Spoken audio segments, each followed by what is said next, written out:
I was just playing with my cat and he just bit me. Now it's bleeding, and so I'm quite annoyed, you guys. Don't get cats. They are not nice at all. I don't like cats.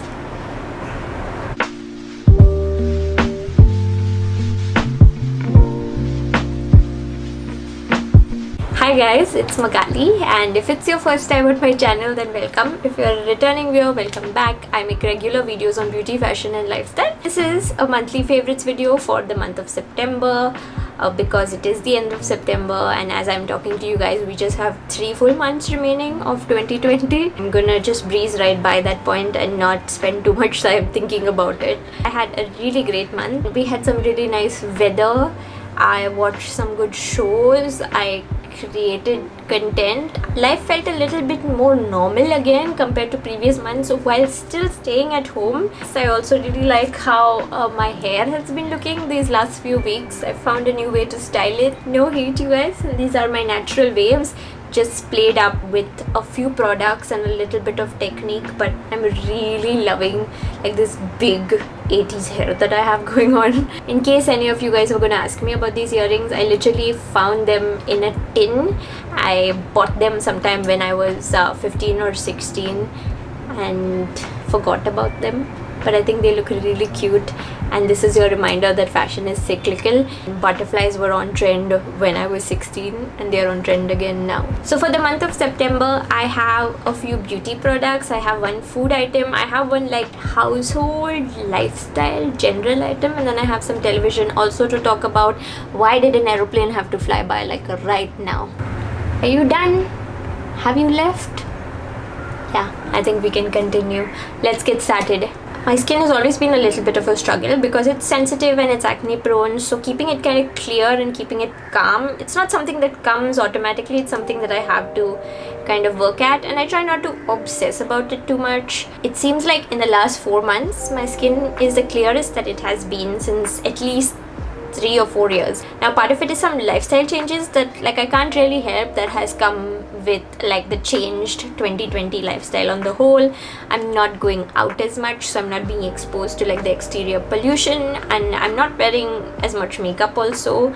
I just usually wear makeup when I am sitting to film for this channel, so my skin has had more time to breathe. But I also think I have spent sort of more time understanding my skin. My current skincare routine is very simple. One product that has definitely been helping me ever since I incorporated it into my routine is this cream from Dr. Belmure, which is a sub-brand of the Face Shop, which is targeted more towards problem skin, and this is just the advanced Cica recovery cream.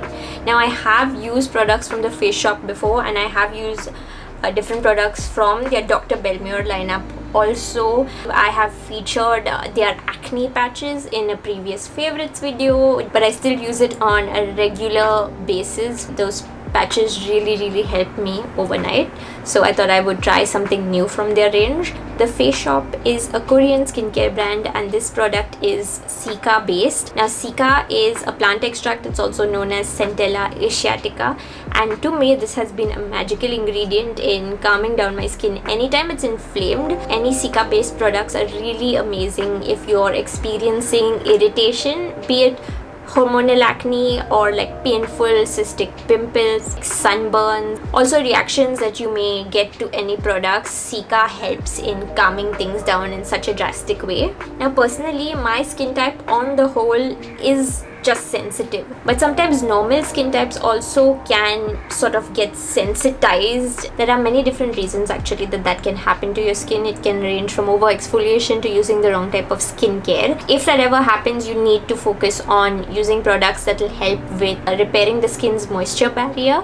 and I think this is one of the best products I've tried in that respect, because other than Cica, this also has ceramides and panthenol. I really like the texture of this because it's not so much a cream, but it's more of like a sort of solid balm that really melts into your skin very well and hydrates it really nicely. Every single day my skin is not the same because sometimes it gets a little bit drier, but sometimes it gets a little bit oilier, and it's not always contingent on the weather only, because it is a normal hormonal changes also that happen as the month is going by, and like your skin changes with your cycle and stuff. Whenever I see my skin starting to get irritated or I see the beginning of breakouts, I'll usually skip serum and I won't use any other moisturizer. I will just reach for this one, and it provides me the adequate amount of hydration and also calms my skin down and stops the breakouts from getting bad even before they happen. So my mom doesn't have sensitive skin or acne or anything, but I just asked her to try it once just for fun, and she also really liked it because the texture is amazing.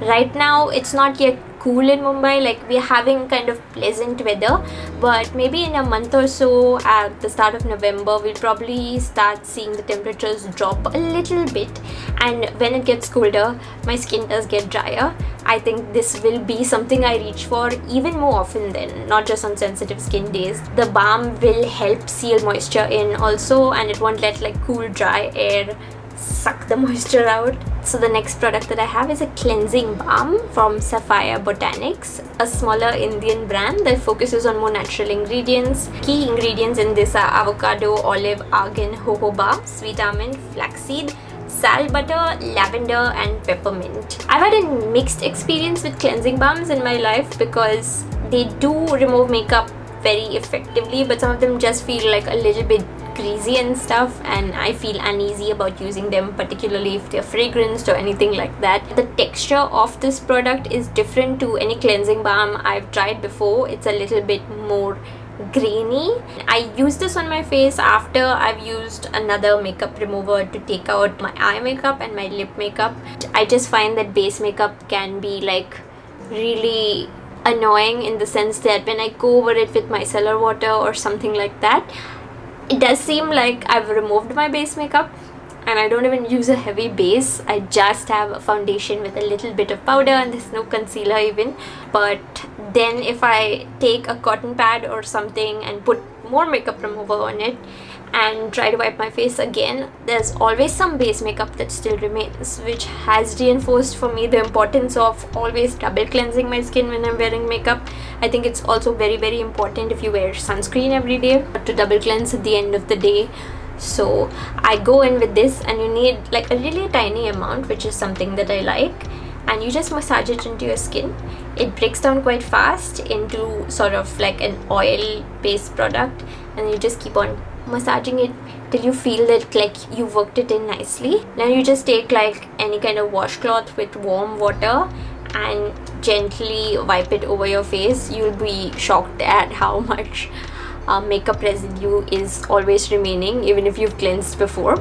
And one of the things I just love about this balm is even after you wipe it off, like your skin still feels a little bit like plump and hydrated and soft, which hasn't happened for me before with any other balm, because then I feel I have to work doubly hard to remove the balm. But with this one you don't have to worry as much. I really like that there's like a smaller size of this balm available, because you know then you can buy it and try it for yourself before you commit to buying the bigger size. And I think the smaller size actually works very well with this balm, especially if you don't wear makeup regularly, because you just need so little of it. And even though I have been using it since last month, I think I still have quite a bit of it remaining that will last me a good few more times.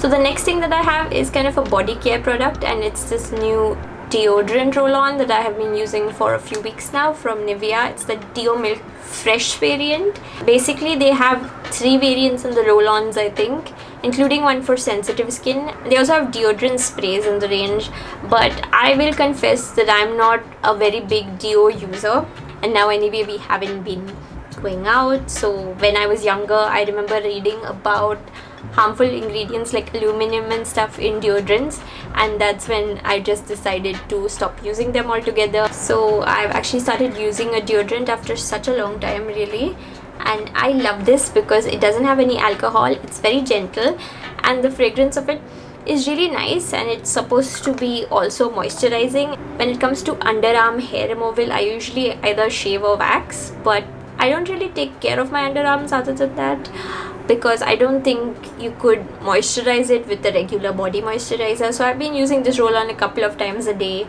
I just keep it somewhere where I can see it, and you know, my underarms seem like fresher and better. So those were all of the beauty products that I had to share with you guys for the month of September, and now I actually have a food item to share. If you watch my vlog channel also, and if you've seen the last few vlogs, this is something that I've been pretty obsessed with really. But this is S&B's Layu chili oil, which is a condiment that you would put on top of prepared food.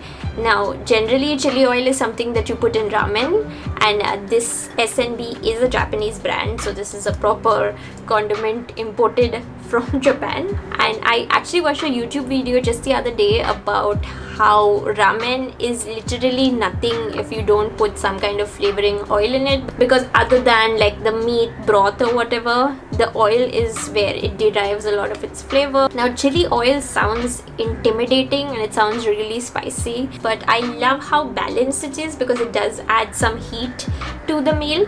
And this definitely also has a sesame oil flavor. Now toasted sesame oil is already something that I had been putting in my noodles all of the time, especially in Maggi noodles. Just a few drops of these condiments can really elevate the whole flavor of the noodles. Just the aroma of it is so good because toasted sesame oil does have a nutty flavor, and then there is a little bit of the chili oil's spicy flavor. And I have added this on everything, right from noodles, as I mentioned, to like a sunny side up fried egg. You can also add this in Indian dishes. The other day I made puliyogare or puliohara, which is South Indian tamarind rice, and as I hadn't really put any spice in the rice, I added a few drops of this oil. It's two very different cuisines, but trust me, it works. That's just the thing about Layu. I think it's so flavorful but also versatile, and you can put it in pretty much anything. And more than just the spicy taste, it's such a nice aromatic. In Indian cuisine also, there are so many things like ghee and certain spices and seasonings that we put less for the taste and more for the aroma. So this is one of the things that will really take any dish to the next level. And I'm so glad I have this in my life now, and I always keep this around because just a few drops on anything that I'm eating, just so good. And the next favorite item that I have to share with you guys is this. It's a house plant, but just recently got it, and I am also utterly obsessed with it. This is something that you will have already seen if you follow me on Instagram or if you watch my vlog channel. I have had really bad luck with houseplants in the past, and I have bought succulents and tried my very best. I bought cacti, and ultimately they always die, which makes me a little bit sad. But now since I'm staying at home more, I figured let me give houseplants a try again. So I did a lot of research. Based on everything that I read, ZZ plants were one of the best houseplants to get if you ordinarily kill houseplants, because they don't need a lot of natural light. I don't get too much direct sunlight in my house, and then they also thrive on neglect, and you literally have to water these plants like once every 2 weeks or less than that. I have two because the plant that I ordered on Amazon, when it came, it was so like large, but it came in a really small pot, so I had to repot it. And then I saw that like there were two distinct set of roots. I said let me just split it up, and I'm really trying my best to take care of them, to be observant and to not overwater them, to make sure they have the right kind of soil mixture, because initially I just put potting soil but it was too dense. It requires a soil that drains better. So now I've kind of added some like bigger chunks of sand essentially that will help with aeration and drainage. Now one of the things that's probably not good is that neither of the pots that I have them in have holes for drainage, but I've added pebbles to the bottom of the pot, so hopefully that should help with no waterlogging. If you guys are thinking of getting these plants, probably get pots that have holes or make holes. I don't have the heart to make a hole and then keep another plate. In the few weeks since I've got them, they have actually started getting some new shoots up, so that's very exciting, and I'm going to take that as a sign that I'm doing something right.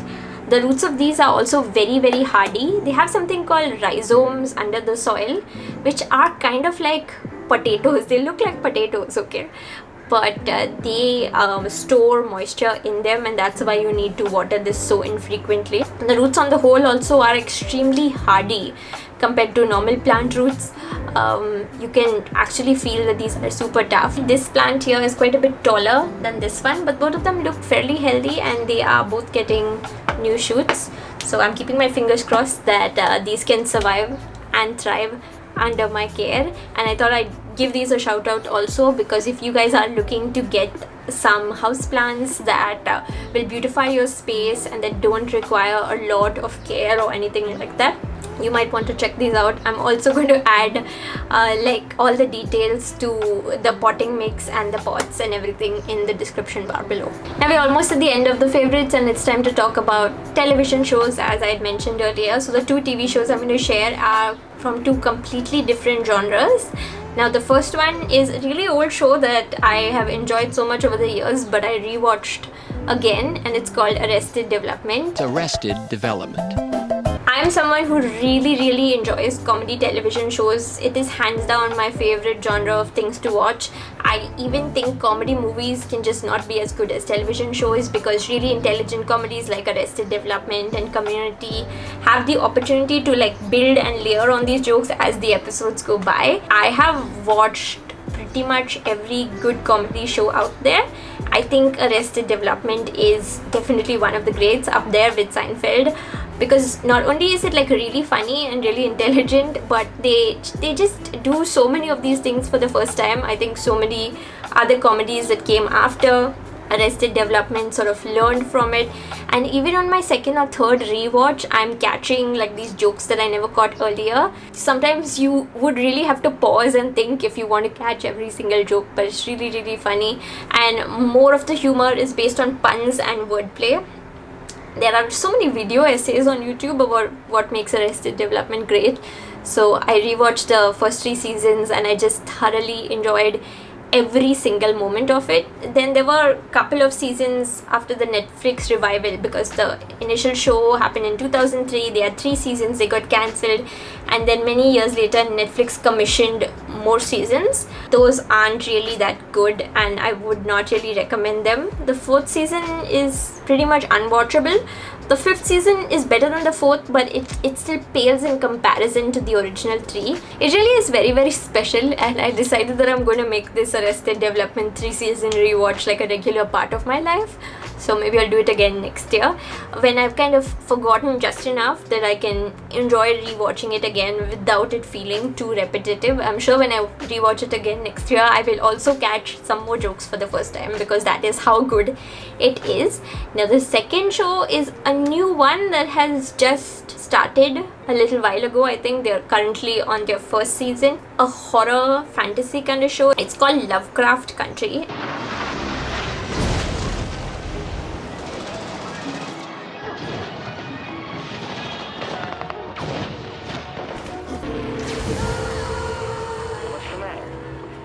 Black boy. And it's sort of a little bit based on the works of H.P. Lovecraft, I guess, who is like a really famous horror writer.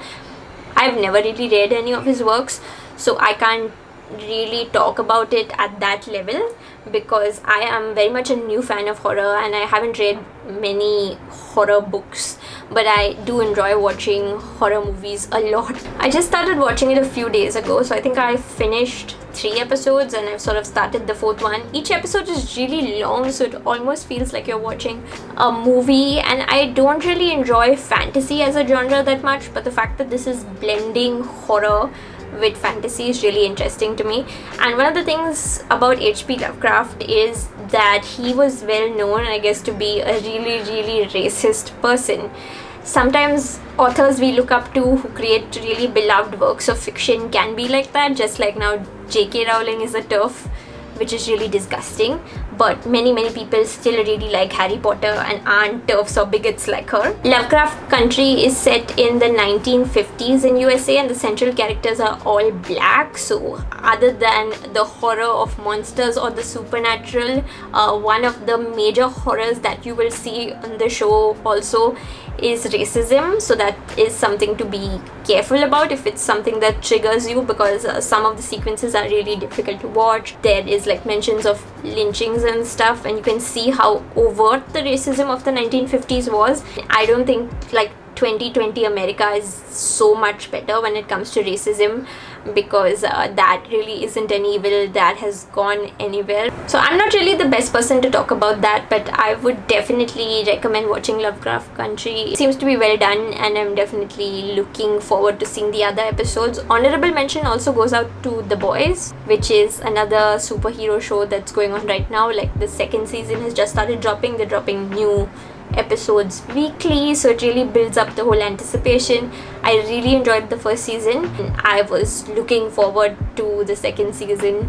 We're about halfway through it, I think, and I'm waiting to see how it pans out. It is unlike most of the other superhero shows out there. If you've never seen it, it's definitely a little bit violent and a little bit dark, but I think it's really well crafted, and I can't wait to see what happens. So that was everything that I have enjoyed for the month of September. If you found something interesting this month, be it a product, TV show, movie, book, food, whatever, leave a comment below and let me know. So also, if you've made it till the end of this video, I just thought I would mention that I have recently launched memberships on this channel. I've had it on my vlog channel for a while. So below this video, next to the subscribe button, you should also see a join button, and that is a completely optional new feature. So basically, signing up to be a member for 1 month, it just costs as much as 2 samosas, and there are additional perks you can get. Like, you can see videos that I post here a day before they go public on the channel, and you'll get cute little icons next to your name. Now, the icons aren't ready yet because I am going to be drawing them myself, but that is a work in progress.